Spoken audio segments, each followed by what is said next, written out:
Oopsies. I suck. I stink. Okay. Sorry, guys.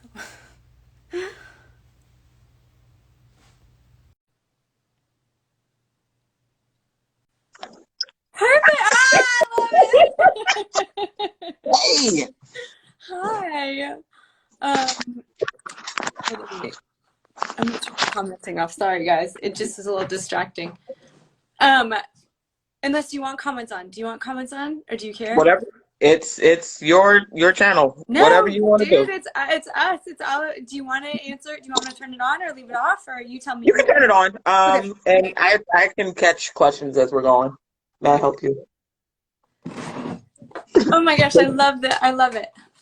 They thought their aunt was calling from Vegas to say hello with the baby. So Where are you? Oh, just gotta wash my hands. Okay. Sorry, Shep wants to be a part of this. all the children are coming. All the children are coming to be a part of the live. We may as well make this a reality and not make it too polished because the reality is it's just the house of chaos. And I mean, we have kids, so you know how Yep. it goes. Um, so how are you? How are you this Christmas, this holiday, this December? Uh, we are, In we are quarantine. probably doing the same way that everybody else in America is doing because all the world is opening up and we're still shut down. Um, Hanging out, trying to find our corners of the house Yeah. where we can get a little bit of peace and quiet. I feel like I'm ready to pull my hair out. So everybody, I think, and we have 6 people in the house. My college student came back home Oh my goodness. early, and he has the basement, and everybody has their space that they go to. So That's we amazing. haven't nobody's hurt anyone. So we're doing well. Yeah. We're doing We're well. about there right now, ready to Okay. start injuring each other. So really fast, everybody, for everyone who's tuning in and watching this video, Natasha is someone that is near and dear to me. I met Natasha, we met about a year and a half ago through Laura Yep. May's at Mom 2.0. And I instantly fell in love. I love Natasha. Every time I chat with Natasha or every time I have a rough day, the first person I text is probably Natasha. And you just are such a light in this world. And Thank you. I love catching up with you and chatting. And I love picking your brain also about plants and nature and my garden and all things garden oriented as well. And maybe it's your positive attitude that makes your garden so amazing.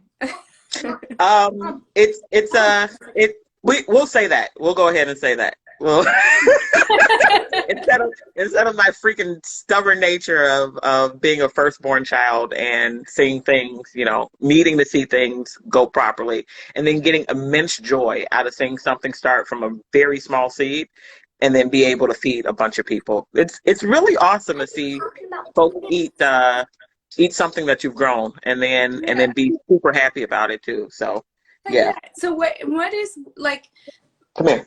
I love that. I have this obsession with it's probably the control freak in me, but I have this obsession about having this relationship to our food and our food sources and where that comes from and understanding that relationship. I think we're so disconnected from our food source and where our food comes from and how far it travels. And I think there's something so wonderful in growing your own food. Also, plants as well. There are benefits which we can talk about, that are non-edible food or non-edible plants and such. But just knowing where your food's from and having that relationship is just so cool. And I've learned so much from you and from your garden and We Sow, We Grow. And if you want to just talk a little bit about that, because I really feel like if you're not already following Natasha and We Sow, We Grow, please do, because she is not only a beacon and the shiny bright light that you'll just love. I love your educational videos too, because you'll just find all kinds of fun puns and humor and all kinds of like nuggets that you won't regret, that is so fun and will cheer you up. And also just an education and just a resource for your own garden and inspiration. And if anything, it's Pinterest worthy and fun and cool. And I love following you. So if you want to tell everyone what you're doing, because I just think it's so inspirational and just so cool. Well, I live in Chicago. I am a native of Chicago, born and raised, and I rep my city hard, if you can't tell from my feed. Um, the farm, we started We Sow We Grow as we wanted to start a community garden, and within a year we realized that that wasn't going to work for where we were. So we turned it into an urban farm that was more of an educational farm for the community, so people could come through and learn how to grow their own food, and then take that back to their houses or their backyards or schools or wherever they worked, and then grow food there without necessarily having to give time and energy to the space that we were growing food in. And it took us about a year and a half, I think, to start using the phrase "we sow, we grow," because we were sowing seeds into our community. We were sowing seeds into folks on the internet who started kind of paying attention to what we were doing, because I was sharing. Um, and it kind of went from there. We officially became a nonprofit last year. And that's so that we can continue teaching folks all over the world. We have a couple members from um, New Zealand. I know we have someone in France, and we have someone in the Netherlands, Harlem, Netherlands, that are active participants in our group. And we're looking to kind of grow and then get our forever home. So in the city of Chicago, it's kind of hard to do that because of all the red tape. And it's a little bit frustrating because we were going to partner with the city, and then some things came up. So now we're looking to actually buy our own land, which, costs a crap ton of money. Especially in And Chicago, I'm sure. and it's a lot. So we have to get to a certain level before we can apply for grants, and showcase that we have that money. So I have become the connoisseur of fundraising of sorts.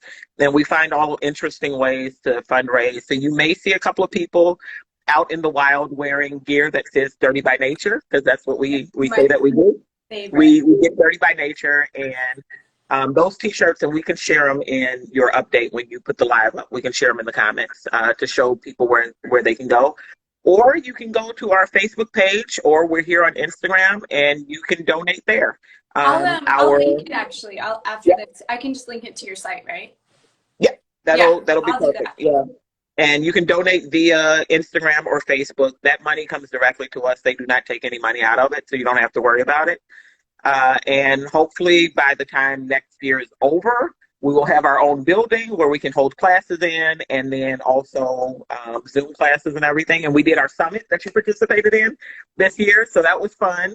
So It was our very first summit, and it was 3 days jam-packed with things from starting seed to keeping house plants, and we complex. got good feedback. Yeah, we got good feedback from it, and I'm looking forward to doing it again next year because it's fun. Getting your hands in the soil, um, even if you're only growing one plant, it transforms you in a way. And whether it's for you to become sustainable or for you to grieve, I know lots of people start growing because they're grieving and they want to see something, and they want to work their grief out. Some folks do it because it's a project that they decided to take on. We have a bunch of quarantine gardens that came up this year. And then some do it out of necessity because they aren't able to have fresh produce the way that they want it. So they decide to grow their own. And I'm looking out my kitchen window right now at our chickens running amok. And How I many don't know, chickens do you have? we are down, we're now down to 7. We had 12. Same with us. One walked off the job. She just left and didn't come back. And others were just old, so they passed away. But we just had ours just all had their hard molt, so they looked really straggly. Yeah. And now their feathers are back in, so they look magnificent again and fluffy, Right. and they're beautiful. And they're not going to lay any eggs. We don't force them to lay eggs for the wintertime. We give them that time off. I don't put a light or anything in. So we go from about December through March with no eggs. So we have to go back to the grocery store. True. I have a light in ours, but it's just to heat them. Should I not? No, no, you can. That is fine. We have weather hardy birds. It's all what your preference is. We just choose to not do any of that, and we make sure that their coop is insulated well enough, and that we don't have it too warm in there because in Chicago, if it's too warm and they get cold, they'll get frostbite on their combs and their feet. So we just make sure that no snow can get in their coop and that they're warm.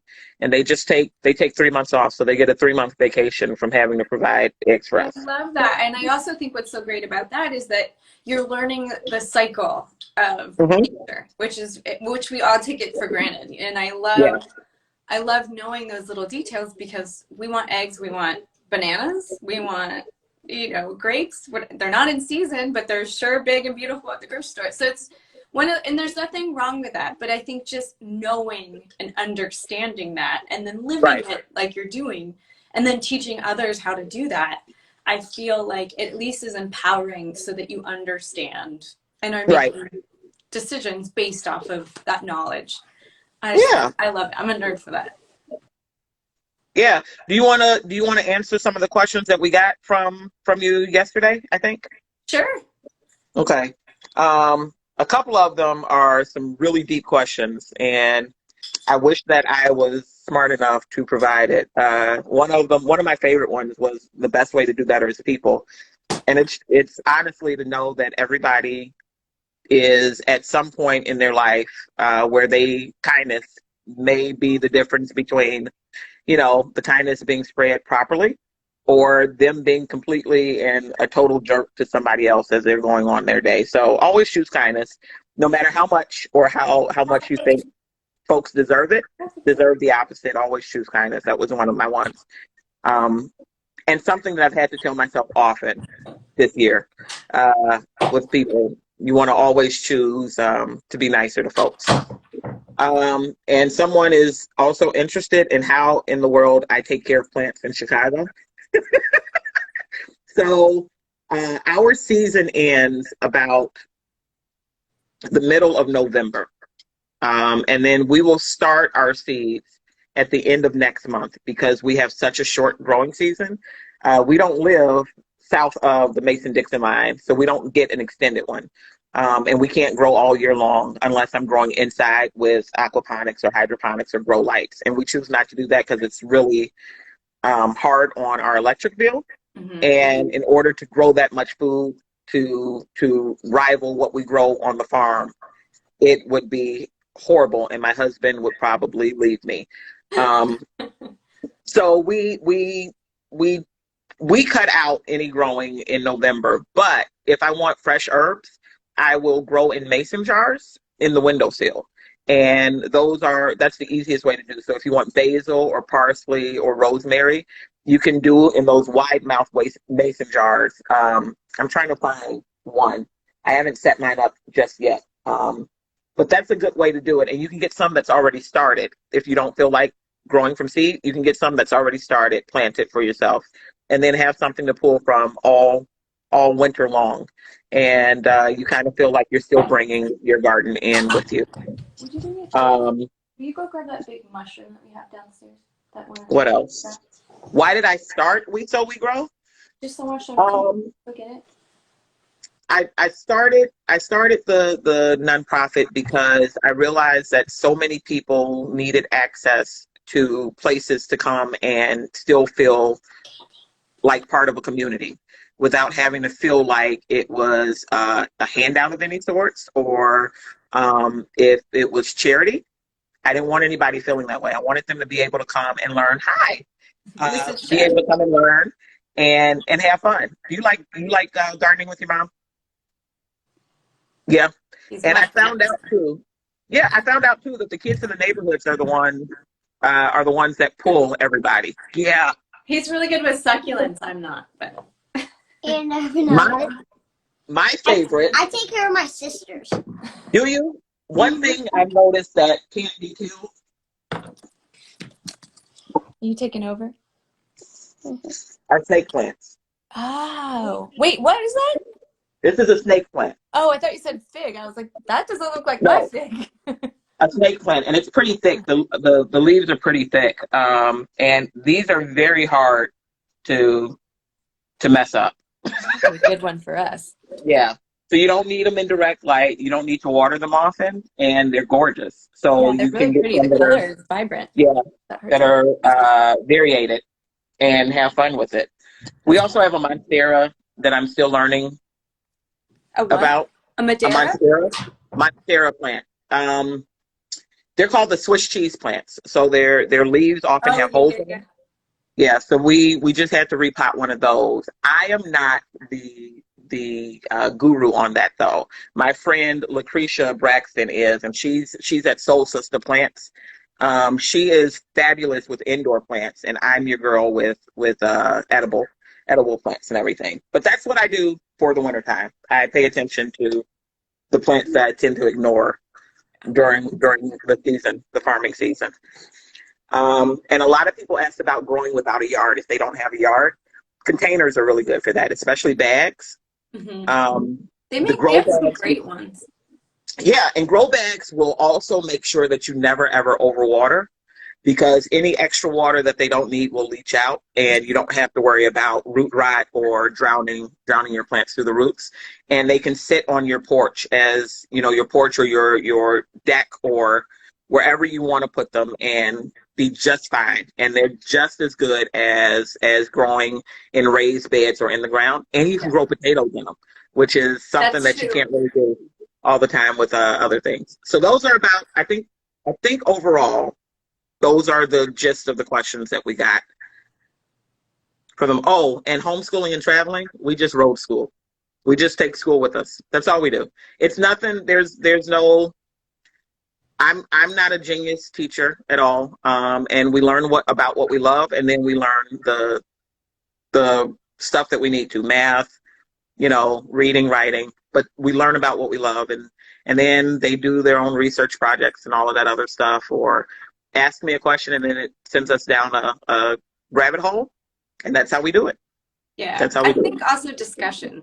I think Yes. that's so helpful. I feel like, especially now, I'm learning. Like, it seems like, now that all of our kids are home and we're having to deal with parenting them from. Sorry, Sheppy's bringing in our mushrooms that we're growing.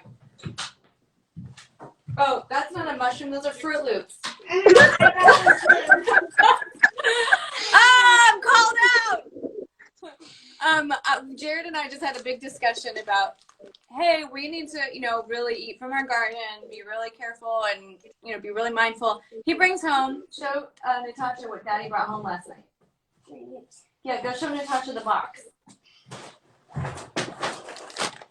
It looks like a Sam's Club or a Costco A type. giant size box. I can't even be mad at Jared because we are kind of fans of honeycomb. Oh Like yeah, honeycombs are delicious too. when you have a craving, it's not bad to give into it, just not all the time. No, Not I all. feel you. I know, but I was like, really? We just talked about this, and what are you bringing home? Meanwhile, I have a box of mushrooms. This is lion's mane that I'm attempting to grow, and I think I'm doing it badly, but this is High Five Myco, which I've been posting about a lot. I subscribe to an organization here. You can have it called Farmhouse Delivery because I'm still a novice gardener, and obviously, like, I can't completely live off the land. I would like to. I'm not there yet, but anyway, so Farmhouse is all locally grown and helps supplement my garden with my garden, and I cannot grow. So one of the things is they partnered with Hi-Fi Myco, which is fabulous. I love eating mushrooms. And this Lion's mane lion's mushrooms are really good too. so They're good. really good. Yeah, I the other day I put them in the oven and just roasted them with a little bit of avocado oil. And then I also did one recently where it was like this red wine sauce with vinegar. And anyways, there's lots of different ways, and it's delicious. You're making a big noise over there, mister. And I actually have my book on healing mushrooms for anyone that wants to know more about it. But Yeah, I just love chatting about food and food deserts and food sources and where it's from and can we grow and just having this relationship. And a lot of it is, I don't know if you felt like this in the beginning, but I failed a lot. And I still fail. Like there's broccoli that's like this big outside that's been growing for like 2 months. And I'm like, what am I doing wrong? I think one of the best things that I heard when I first decided that this was going to be the journey that I was going to be on was that farming and gardening is the greatest game of poker that you'll ever play. And I have never played poker before, believe it or not. Really? But I I hear maybe I played hear it that once. I hear that I have a pretty good poker face when it comes to it. And you'll always know that what worked for you the season before may not work for you the upcoming season. Dang. Or something or something that you failed at last season may not you won't fail Or at. one bed might have done really well Yeah, one year and yeah. then the next year it's the Because soil's off. We grew pumpkins this year, finally. And last year we tried growing them, and the squash vine borers got to them, and I did not know how to prevent that. So I we think I had an remember those posts. yeah. So I did surgery on our plants this year, and the surgery is very interesting. Like if you are afraid of um, beetle larvae, it is probably not the best thing for you to do. But you can see a video of me actually slicing the plant and then pulling out all of the larvae and then putting soil back over it. And they gave us pumpkins and zucchini all season long. So it From was the one of those like things from just repurposing, like having a from compost in the. from making sure that I caught them early Oh, I because see, a I lot see, of I times, see. yeah, prevention, and we try not to spray anything, Yeah. Do you or use well, neem mostly oil or because anything like that? we use BT, which is a type of, I hate calling it a pesticide because it's not, it's a naturally occurring pesticide. And it interacts with one of the chromosomes of things like squash vine borers and cabbage worms. Uh-huh. So it will kill Cabbage worms those. are the worst. They are. They're hideous. Our chickens love them. So we give Yeah. them to the chickens. So we do a lot of picking off and everything, which larger farms can't do. But what Right. BT does, or neem oil, is it interacts with things that irritates them, and if they consume it, they'll die and they won't lay any more eggs. But it won't mess with bees. It won't mess with Oh, any that's of your nice. butterflies. It won't. All of the beneficial animals that we have in the garden, it won't bother. Praying mantises can be good. If you see a lot of grasshoppers in your on your farm, that's not good. I know that they look awesome. They are horrible because they will eat everything of yours. So we learn a lot of stuff like that, and we've also learned not to allow our chickens to roam because they will eat everything as well. Yeah, that's true. I mean, it looks beautiful in a Martha Stewart catalog, but it certainly is not reality. Right? What were Not you at gonna all. say? Not at all.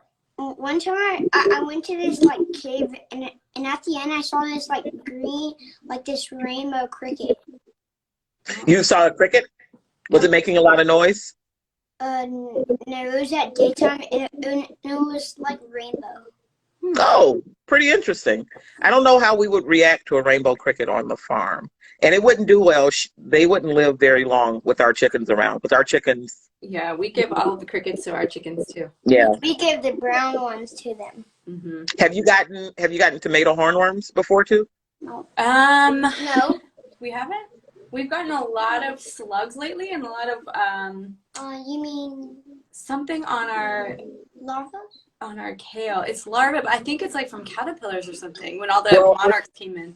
if they're little tiny green worms, Yeah, those are probably the cabbage worms. yeah. Tomato hornworms they can get to about 4 inches. Thank So God. if you haven't gotten those, yeah, and they feel like velvet when you pick them off. They feel Oh, like you velvet. love that. Did you know that? It's like velvet when you touch them. What's velvet? It's like that soft. It's like unclothed, kind of like this corduroy, sort of like that, like super soft.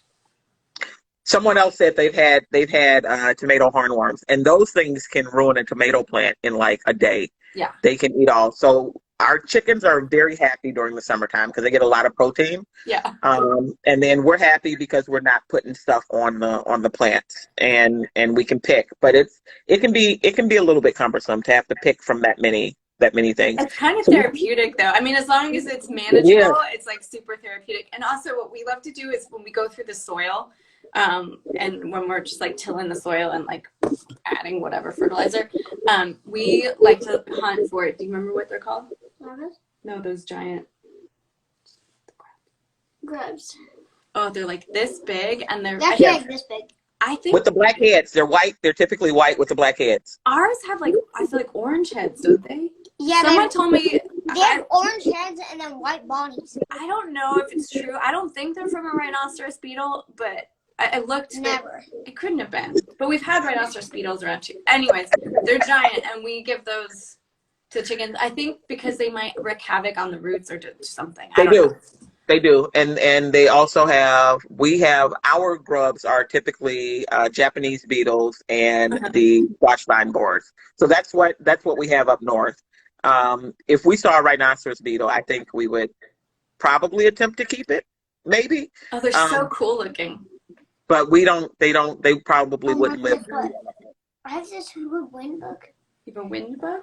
Who would win? And there's, rhinos and hippopotamuses. Mm-hmm. They're like some kind of bug there. Okay. Are you being shy? Where do you source your seeds from? Are you particular with where you get your seeds? I not particular as far as space, but what they offer. So we like to grow things that you wouldn't often see in the grocery store. So we've sourced from Johnny Seeds. Oh, right. I remember you said From Baker Creek Seeds. We've sourced from Botanical Interest.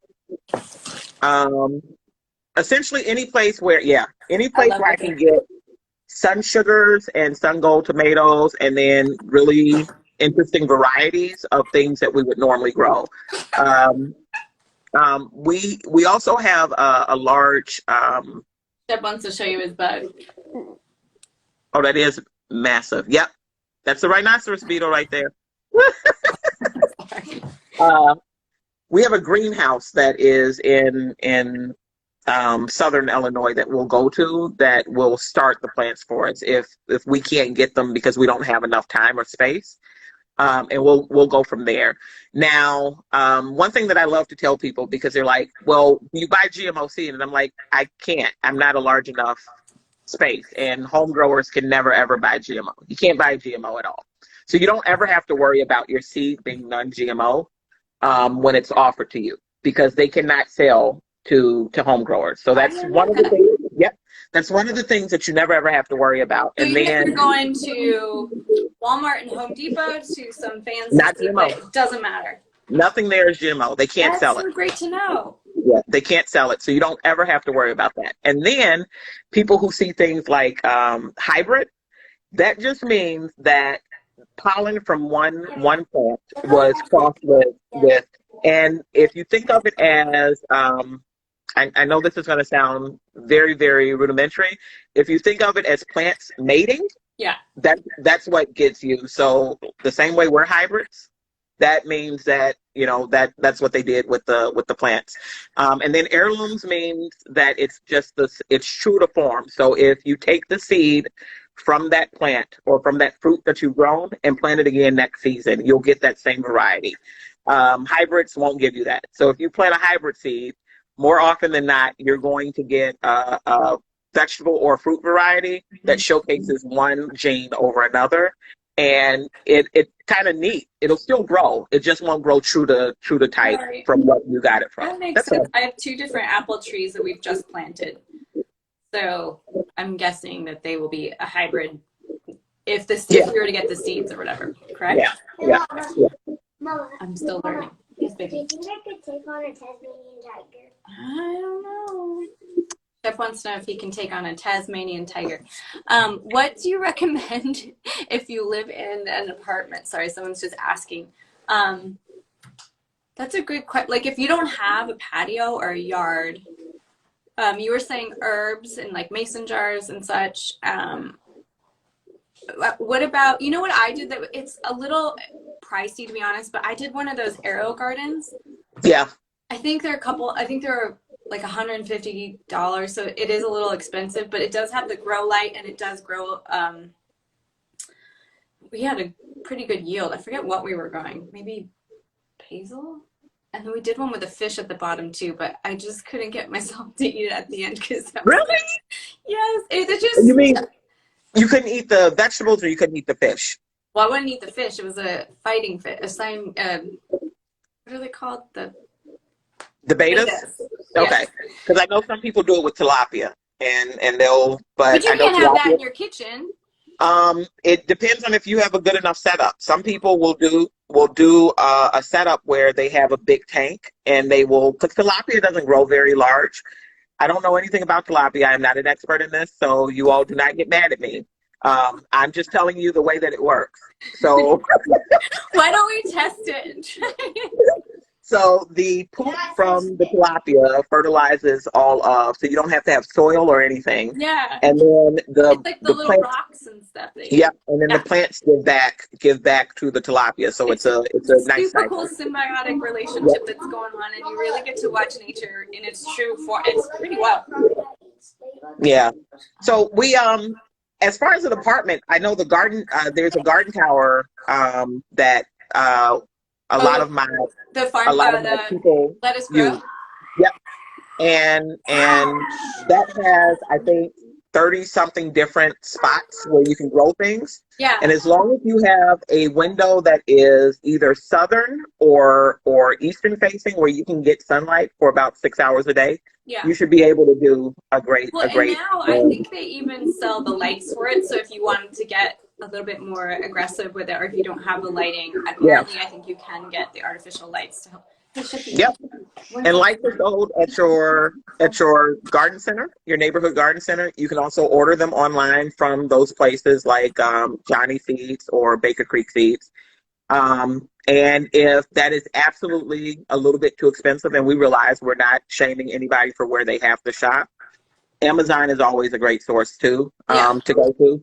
I know we try not to give them money because they are a super whatever, but that is people. I just don't like the packaging that's like you buy something this big and you get the massive box and you're just like, what the heck am I supposed to do? That's where I want to rip my hair out and go like, you guys are so smart. Please, come on. What am I supposed to do with it? Let's be a little bit better. So no, we're kind of running out of time, but I have some questions for you. So for me, this whole holiday, sustain your holidays for me really comes from about like this next year, I really want to make a better impact, and I want to do that environmentally. I love the environment, I love nature, and that's like, that to me is my heart. And what I've realized in talking with friends, Charlie Capon, my husband, my kids, my family, friends, is that Green for All was actually really helpful and instrumental in realizing that it's not about attacking environmentalism from the outside in. Like, I'm going to get rid of emissions and I'm going to like plant trees. Those things are so important and we have to do that. But I kind of learned that we got to start from the inside out in a way. Right. And that's one, incremental changes within ourselves, but also in our habits, but also it's kind of like, I'm discovering it's like putting the oxygen mask on first. So what are those things that sustain us? What are those things that make us feel whole and good and worthy? And for me, I love to read. I love to do yoga and meditate. I love my garden. I love getting my hands dirty. There's actually evidence that you want to get your hands dirty. It's really good for your body and your whole immunity. So that for me, that's where this all started, and chatting with you, this is part of this journey, and encouraging others to do these incremental changes and in different ways, because everyone's tolerance is different and capacity. Right. So for you, We are talking about plants right now. Shep really wants to talk about plants, which we'll get to. But Natasha, what are those things that sustain you? Like, what are the things that make you feel good and that you that I guess are just good for you, that sustain you? So the farming is one. And mine started because I actually wanted to feel closer to what the people who brought me here, who were responsible for me being here, did. And as a little girl, I had an aunt in Mississippi who had a farm, and we often consumed things from her farm for dinner after a couple of weeks watching them walk around, and it didn't have a horrible impact on me. I was just so amazed that she could be somewhere without having to go to the grocery store, and without having to rely on other people bringing her things for stuff. And it was one of the reasons that I enjoyed doing all of that. And then my grandmother, my mom's mom, had a kitchen garden. And she always made fun of me. She's like, "You're the only little person that I know who will volunteer to go and pick from the kitchen garden from me." And they don't think it's a chore at all. So we would pick okra and her tomatoes and her beans, and I would help her snap her beans for dinner for us. So for me, it's feeling closer to my family and my roots, Yeah. and being a little bit closer to all of these people who are no longer here. And if we talk about things that aren't gardening or farming, I really, really enjoy still the art of letter writing. There's something so amazing to me about sitting down and writing letters and getting letters, and knowing that somebody took 15 or 20 minutes of their day and they were only focused on telling me a little bit about whatever was going on at that time. And a couple months ago, my mom found a tin, those tins that you get like popcorn in from Chicago. I have all of the letters that I got from my husband when we were dating in high school. So all of those letters are in there. The letters from my sister, who passed away in 2002, from when I was in college. She used to write me. My Granny Blackburn, who passed away. So I have all of those. And it's just really good and fun to go through and read them and remember where we were at that time. But, I'm still like right now, I have my letter writing. I currently have my stamps ready. I love it. And then I'm sitting here with cards to send out to people, just because even if it wasn't 2020, people just enjoy receiving little bits of good in the mail. And, without them having to buy it for themselves, it's nice to come home from work or wherever you're coming home from, check your mailbox and see that it's not just full of bills or pluggers or whatever, and you get something from somebody. It's like a kiss through the mail. And that's what fills me up. I have not had enough time to read this year, and I'm really sad about that, but we're finding ways to stay up and relatively happy. And those are two ways that I can do it. The writing is really big for me. Yeah, I think that's so beautiful. It's so tactile, and it's so nice to be able to hold something in your hand and take that, like you said, take that moment. Like, hey, I'm thinking about you. Mm-hmm. I'm gonna, send this and surprise someone. I love that. That's awesome. Well, I just adore you, and I'm so grateful to be able to sit here across from you and learn so much from you. And thank you for sharing so much. And again, I will be linking. Wait, you're leaving? Yes. Already? Do you want to say something? You're more than welcome. Now's your moment, but you gotta go now. No. Okay, you have 2 minutes. Quick. Otherwise, I gotta hang up. Do you want to say anything about plants or growing and what you love about it? Quick. You're on the spot. I love the plant. You love to plant? Well, when I come down and visit, we're gonna have to plant some stuff together. And then when you all come up to Chicago, we'll have to make sure that you get to walk around with my kids in their raised bed. Love it. That would be such an honor, and we would love to do that, especially as a family. I know that your garden is so inspiring and what you do is so cool and so Thank you. I love Thank you it. so much. Thank you. And so again, I will be linking Dirty by Nature, your site, after this, after the live. So look for stories and look for Natasha Nicholes, or We Sow We Grow, and follow along. And we want everybody to be easy.